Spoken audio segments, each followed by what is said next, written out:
Welcome to Smith Weekly Discussions, an occasional program for our members of Smith Weekly Research. Please note this program is a private discussion and everything contained herein is for entertainment and educational purposes only. With that, we hope you're in a comfortable position, along with your favorite beverage, to enjoy the discussion. We remind our audience to examine our show notes attached to each of our shows to better understand how our program functions. Before we get into our discussion, we want to say thanks for questions coming from our audience of Smith Weekly, including Brian B., Jackie A., Matt S., and Jared W. On the program today is a new guest and company joining us. Mr. Dean Besserer is on the program. Dean is the President and Chief Executive Officer of Zeus North America Mining Corp. The company is focused on copper and silver exploration in Idaho, United States, with its Cuddy Mountain Exploration Project, which is adjacent to Hercules Metals Levithan copper porphyry discovery. Also in Idaho, Zeus Mining holds the Great Western and Selway copper, silver, gold exploration projects. The company is listed on the Canadian Securities Exchange under the symbol ZEUS, as well as on the US OTC markets under the symbol ZUUZF. Dean, it's a pleasure to have you on the program. Welcome. Hey, thanks for having me. Appreciate it. Yeah, great to have you on, Dean, and introduce to our audience Zeus Mining. Of course, this will be new to most of our audience, is my suspicion. But as customary here, as you are a new guest, tell us just a little bit about your background and experience in the junior natural resource sector. Yeah, of course. I'm a geologist with 25 plus years experience. I was part of a consulting group. I was the managing director of a consulting group called Apex Geoscience and partner for somewhere right around 20 years. And then I moved over to the public market side. As a geologist, I worked on a variety of deposit types all around the world. I've worked in over 55 countries and seen everything from grassroots all the way up to production. How do you look at the market today for juniors as far as conditions and sentiment out there for juniors in the base metal area, copper, silver, gold, precious metals as well, because we're a little bit mixed here on the various projects you guys have. So there's a number of metals being sought. And also with that, what do you think at this point really drives success for these junior companies in these market conditions? Sure. Well, I guess with respect to metals, the market in general, I mean the market's still really terrible. There's really no retail market anymore. I mean the easiest way to describe it. Of course, I'm no expert on this. I'm a bit biased. Of course, I love the fundamentals of silver and copper for obvious reasons. But you look at gold. Gold's pushing $2,800 an ounce, and there's still no money coming into the junior mining space. So what people tend to forget is that the juniors are the ones that find things, and then the majors go and buy them. So we need money coming in to our market so that we can go out there and explore and find things, and that's what a lot of juniors are really good at. Absolutely agreed. It's a key part of this market. It's a key part of the cycle, and things have been quite difficult for quite a period of time here. Capital is pretty hard to come by, yet it's absolutely going to continue, and we should see some change in the conditions as we progress here. Well, with that, Dean, I'd like to have you just start us off here with just a quick overview of Zeus Mining, why you took the post at the company, and then from there we'll get into a few details. Sure. Well, we're a new company. We started basically it was a trading shell that we took over back in February. We started trading as Zeus in March. I'm part of a group of friends, financiers that when times are quiet, we get in our truck and we go drive around and we look at projects and we meet people. And as part of that, this group of properties was one that we staked back in 2021. We staked these primarily for silver, but they all had the opportunity to, again, because we like the fundamentals for both silver and copper. We staked these, and then Hercules, fast forward to 2023 October, Hercules makes their discovery, and we're off to the races. We're like, what are we going to do with these? Well, Hercules tried to buy the claim package from us, and at that time we said, well, we should really give this a shot ourselves. Again, we're a group that much like some of our neighbors, we're looking for opportunities that have scalability. That is to be, a world-class deposit, and in areas where there are chances for a world-class deposit. This area became super important with the discovery by Hercules because, as most people, well, people may or may not know, that Barrick the next day put $23 million into them as an equity financing. Barrick's now staked 5,000 claims in the area that they've filed on thus far. They're still staking today. The fundamental of it is that this is a newly unrecognized porphyry copper belt in the U.S., which is kind of crazy in today's world to think that in a developed country you can go and find something that people didn't know about. And the importance of that is, if you look at some of the other porphyry belts, British Columbia and Canada, Chile, there's a string of deposits, and a lot of them are world-class deposits. So that's why it's really important, and that's why we decided to put these properties and take on the role at Zeus, because we figured it had a chance to find a real world-class deposit. Idaho has always been an interesting place to me, and I think for potential mining operations and existing mining operations, it still remains to be a great jurisdiction, and some of the neighboring states nearby aren't too bad as well, depending. Quite a bit of work that can still be done in these regions if you can get past some of the jurisdictional issues. So appreciate the comments there. And then we'll come back in and talk a little bit more about the major interest in the area in a moment. But I'd like to get over to capital structure, Dean. The company completed recently a financing for exploration work on the main project, Cuddy Mountain. Cover for us where we are now on cash, how far you see the cash carrying you into that work at Cuddy Mountain and into the future here for the company. Also, the shares outstanding, and then, of course, major shareholders on the roster, and of course, how you are aligned with the shareholders. Right now, we have about 59 million issued. So when we did our go public round, we did a 10-cent round, $2 million, 10 cents with a 15-cent warrant. We just recently followed that up with just over $1 million at 25 cents with a full warrant at 35. So we just closed that in September. So basically, that's just for us to finish it. That was to finish up our 2024 exploration, and really to keep the lights on, because we really feel strongly about the data that's starting to come in from that work, that we have a real chance to have a re-rating and likely a strategic partner to help us with the next round of funding to go drilling. With respect to managements and insiders, I personally own about 10%. It's a number of key shareholders. One of our partners are David Elliott and Andrew Williams at Haywood, who basically fund almost everything that we do because they love geological ideas. David's in the Mining Hall of Fame, so he's really well known for being one of the main people in Vancouver that has funded numerous projects from inception, geological ideas, all the way into production. And even that's even applicable in Idaho. These guys were the founders of Perpetua, which used to be called Midas. And obviously those guys just getting their permits in Idaho makes Idaho another leg more attractive than the stigma that it had in the past years for them not getting a permit. Dean, thank you for that. Yeah, it's good to hear some of those, your interest in the company, and of course, some of the backers of the company as well. And we'll come back to, maybe some of that potential strategic stuff here in a moment with respect to partners advancing the concessions you guys have. Talk a little bit about the key personnel that are supporting you and what they're bringing to the table as far as exploration project expertise. Really, I'm leading the push on this. Our board is really great. We've got a number of guys. We've got one geologist who's got experience all over the world. We've got one financier. We've got a full-time CFO.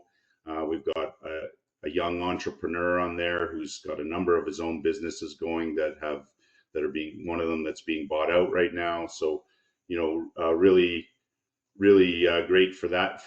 And that being said, I'm always looking to strengthen our board and bring on different levels of expertise. And I think you're going to see that's going to happen quite quickly here in the fall as well. Appreciate you sharing a little bit about some of the folks out there, and small company, small staff. It looks like you guys are keeping this pretty lean as you progress and put most of that capital into the ground, which is always good to see from the junior side. And well, I'd like to have you move into Cuddy Mountain, the core project for the company. This is in Washington County, Idaho. Talk about the background of the project, Dean, how you basically stumbled across it in your work in Idaho, the land tenure as far as federal, state, private, how the company obtained it, and of course, where we stand on current exploration work. Cuddy Mountain was really, if you go back in time to 2021, 2020, when Hercules, they're called Hercules Metals now, but they were then called Hercules Silver. When Hercules had staked their ground, we basically staked the ground adjacent to them for the exact same reasons that they did. We are along that major thrust fault through that belt that's called the Bayhorse Thrust. We have a number of high-grade silver showings on our property from that were historically known, that had seen some small-scale workings and mining. And so similar to them, we were basically targeting the silver showings in the rhyolites. And then again, fast forward 2023, they had an IP anomaly. They drilled it at depth, and they made this massive discovery. As the guys at Scout call it, the hole that was heard around the world. Their market cap went from 20 million to 200 million in a blink. So again, we have the exact same geological package. We're right along that major structure, and obviously you would know that when you're looking for deposit structure, you have to have structure to in place a deposit. And it seems that the silver showings in the rhyolites seem somehow related to the overall mineralization in this area, that at least from what we know from Hercules, that they believe that they're somehow related. There's a reason that there's that mineralization in the younger rocks. It's somehow related to the underlying deposits there. So as you look at our property, if you pulled up one of Hercules's sections from either from the 2023 discovery or one of their they ironically released their next round of drilling 1 year to the day. It was probably an internal joke, but if you look at one of their discovery sections, you see they have to drill through the overlying or younger volcanic sequence through andesites and rhyolites, mainly rhyolites. They go through an unconformity. There's a marker horizon called the red conglomerate, and then they go down into the Seven Devils volcanics, which hosts the porphyry mineralization. If you go on our website and you see our initial geological map, as we go from the northeast down to the southwest, you can basically walk right through the exact same stratigraphy. We see the overlying andesites and rhyolites. We see the red conglomerate, which marks the unconformity between the overlying younger volcanics and the underlying Seven Devils volcanics.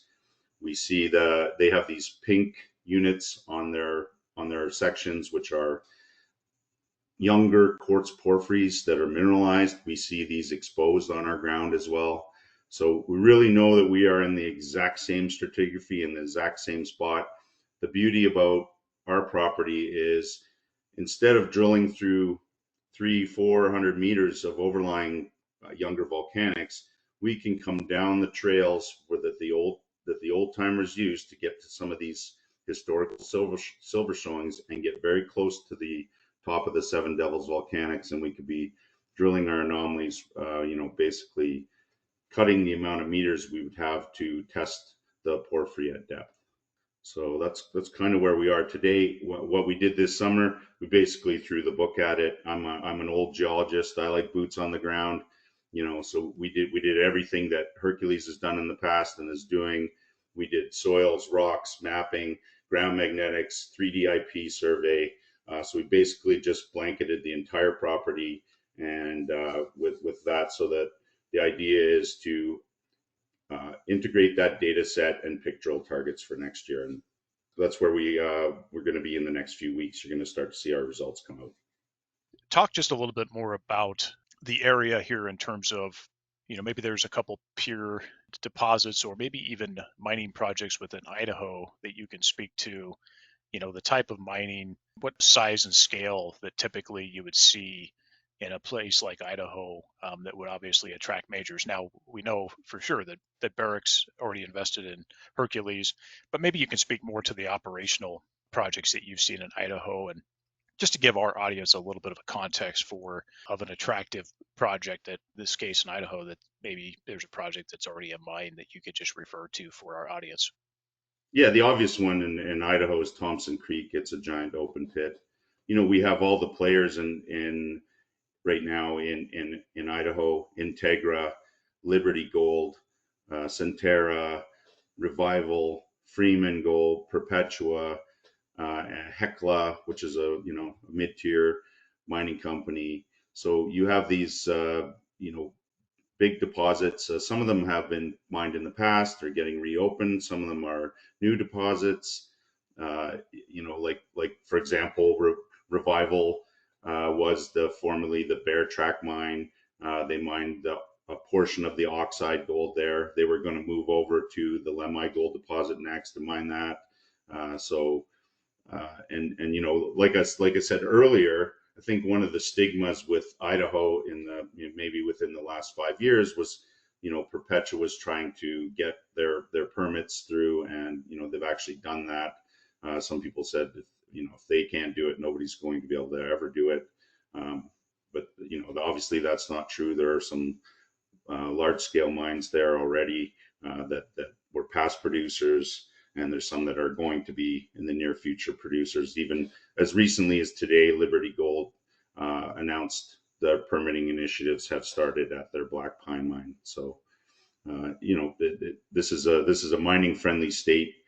I can tell you from having worked there for the last 6 or 7 years, people are friendly towards it, and they're looking for it to create wealth for the state.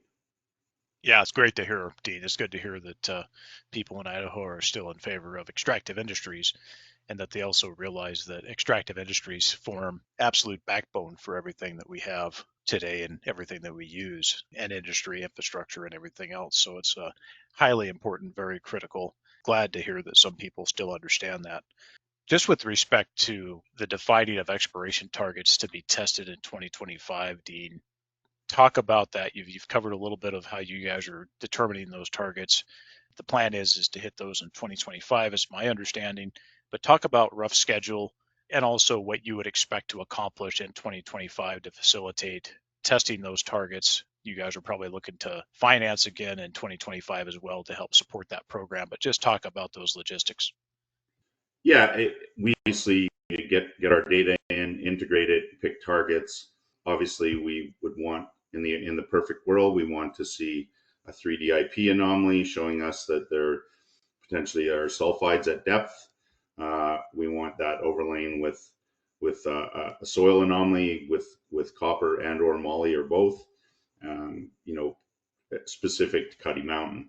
Once we get that, then we're able to pick those drill targets, and it's where we are. It's their BLM federal claims. They're under the jurisdiction of Forest Service, so we would be submitting our permits this fall as part of a categorical exclusion, which is the lowest form of a plan of operations, in the hopes to drill sort of somewhere around 8 to 10 holes next year to test the porphyry within our property. As part of that, I'm kind of using a rough number of, we would need probably somewhere around $5 million to do the drilling, do a little bit more exploration, permitting, etc. And obviously, based on our cash situation, we don't have that. But again, we feel that, once we get these results in hand, that we'll either be able to more easily raise the money at a higher price, and or have some help with the strategic coming in. Dean, that sounds good. And as you said before, Barrick's already in the region. Barrick has their own grounds. They have an equity investment in Hercules Metals. Rio Tinto is also here. When it comes to strategics, what would you have to say there? I mean, I know you can't say a lot here, especially if there's ongoing negotiations, but tell the audience what you can as far as are you having discussions with some strategics right now? Just talk about how you're looking at this, and obviously, most likely more interest would come in upon those drill results. But just talk a little bit about how you see this moving forward. Give us a little bit of flavor. I know you can't talk too much there, but a little bit of flavor for the audience.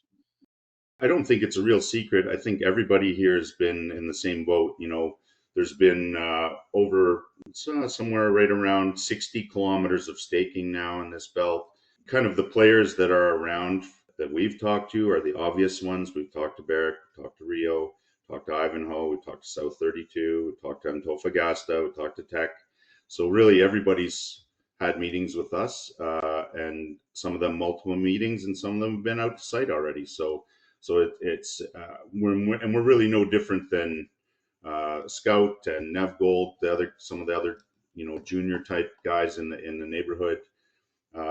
Really, some of those other companies would really truly consider themselves copper companies, whereas most people wouldn't consider Barrick a copper company. And I know their president has come out and said that they want a concerted effort to become a copper company, and so that's why they really took a foothold here, because they felt that they could get a lot of this belt without much competition.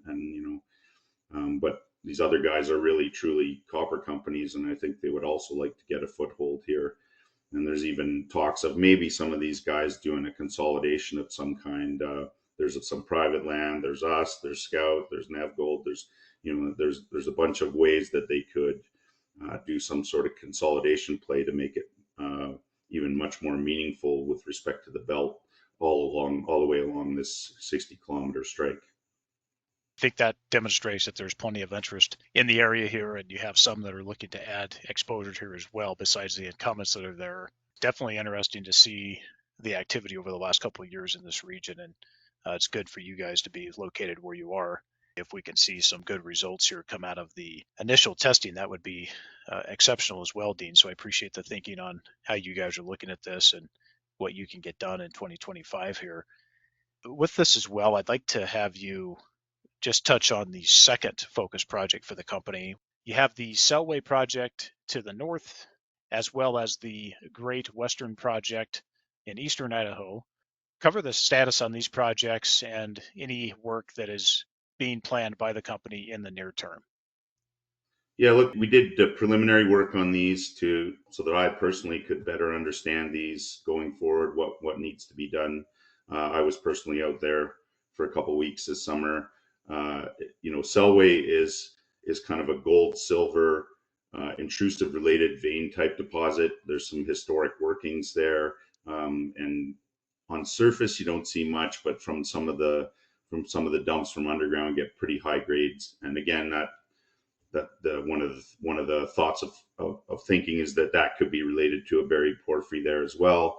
And so that's in kind of in northern Idaho. And then out in eastern Idaho is the Great Western property, and that's more of a carbonate replacement style deposit, as we call it. So again, these things often, from what we know now, there's a few of these. They were thought to be smaller type deposits, but from what we know now, there's some larger ones that have been related to a buried porphyry. And so again, we did preliminary work where we went out there, we looked at all the historic showings, we took some samples, and we're waiting for those results. And then then we'll plan our work for next year. I think it's pretty obvious at Great Western that we'll do a ground magnetic survey right off the bat, just to see if we see any indication of an intrusion there.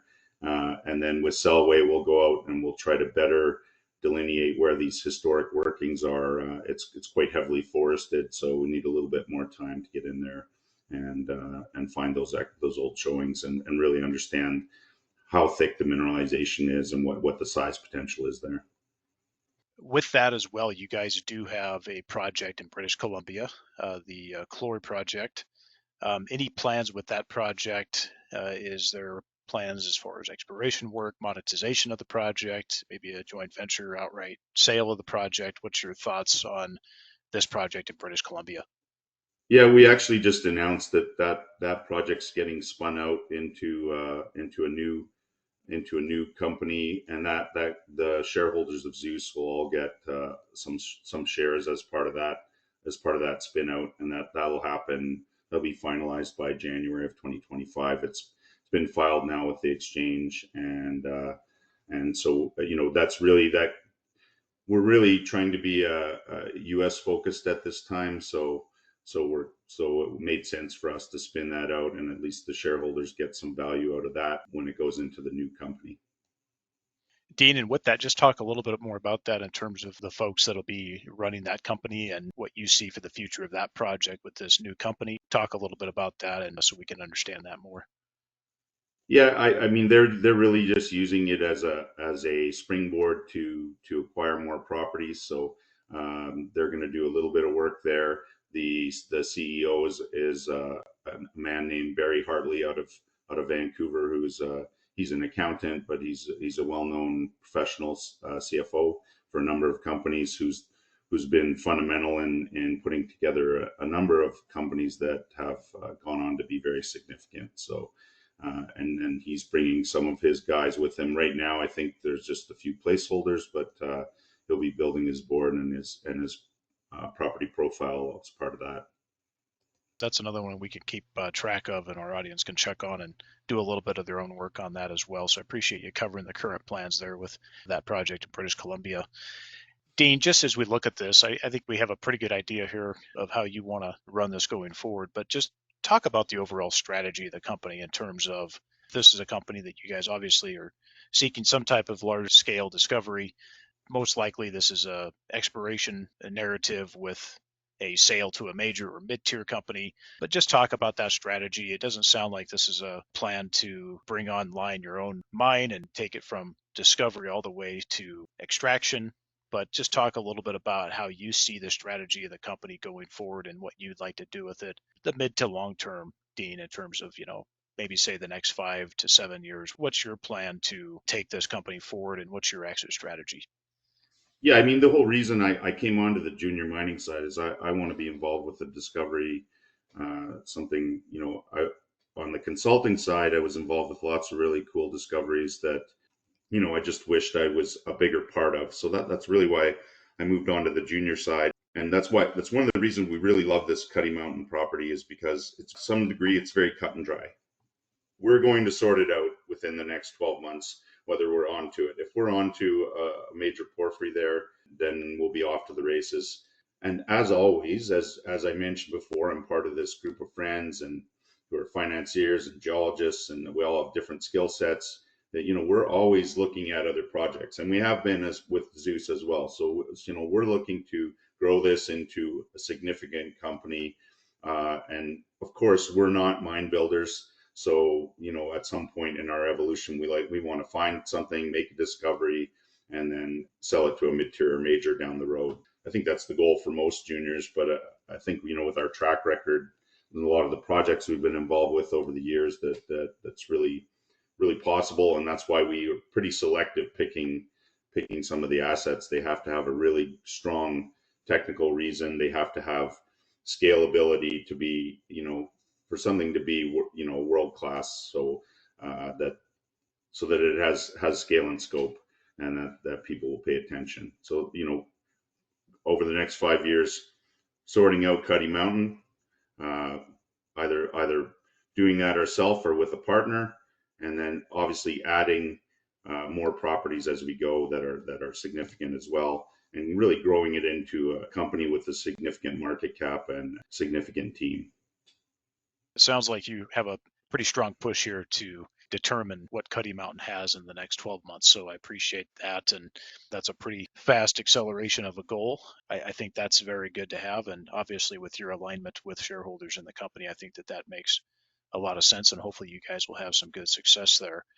Just with respect to community and the Idaho state government relations, Dean, Talk about the company work to inform local community about the importance and responsibility of mineral extraction in Idaho, as well as local and state government relations to support exploration and development projects. That comes certainly with discovery and with scalability, but obviously we have a really great relationship with the Forest Service there. Um, right now, Hercules has done a great job holding a number of town halls, letting everybody in the area know what everybody's doing, and as we go forward, we will also do the same.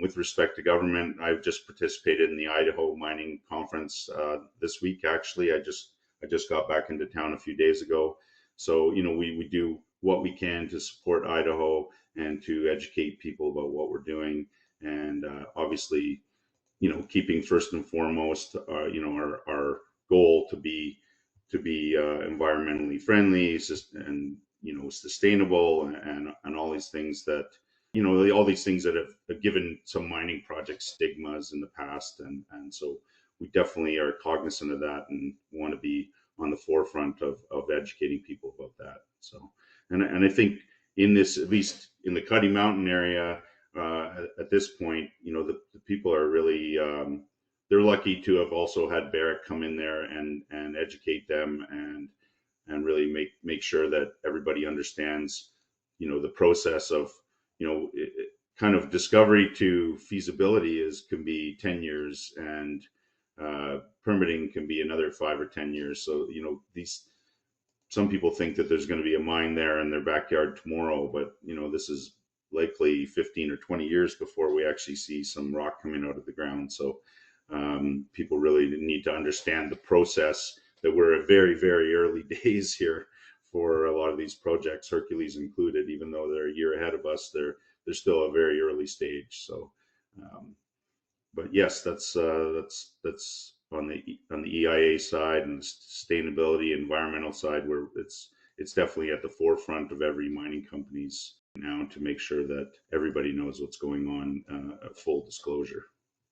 Dean, I think that's important. And for you, of course, as a small company like Zeus, anything you guys are able to do is really a bonus. So I really appreciate you guys taking this early opportunity to talk to folks, talk about the importance of mineral extraction and responsible mining and how it's important to not only local community, but also to economy and also wealth generation, career building, and all those skills that come with that as well. So appreciate your thoughts on that and how you guys are approaching this. Well, Dean, short of any other comments that you wanted to add here, I think we'll leave it there for now, short of anything you did want to add. But I want to leave you with a couple of questions here to wrap up. For potential investors who are listening in, the company has a market capitalization of about 15 million Canadian dollars. Why should Zeus Mining be considered within the institutional, family office, and retail investors portfolio at this stage?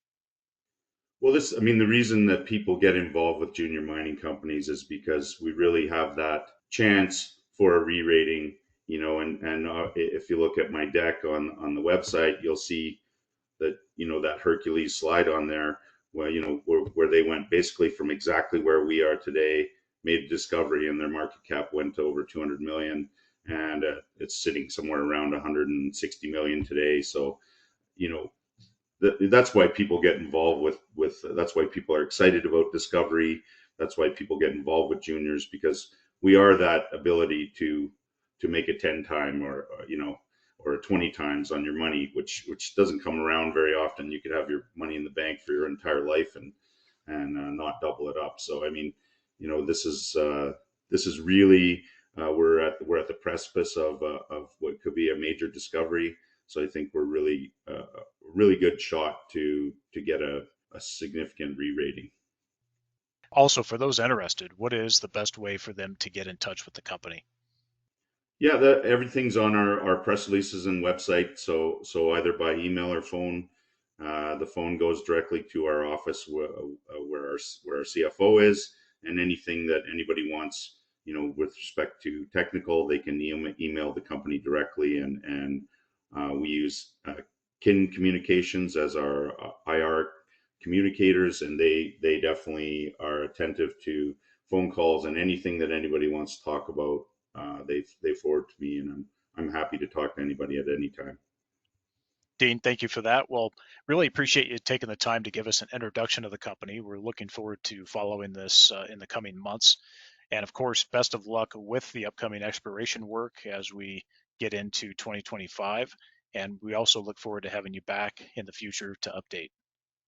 I can't wait to come back and tell you about what a great anomaly we have, and be excited to go drill it and test it. So based on what we saw on surface, I think we're very optimistic right now that we're in the right place and we're seeing the right indications on surface. So I really hope that we can deliver something great here.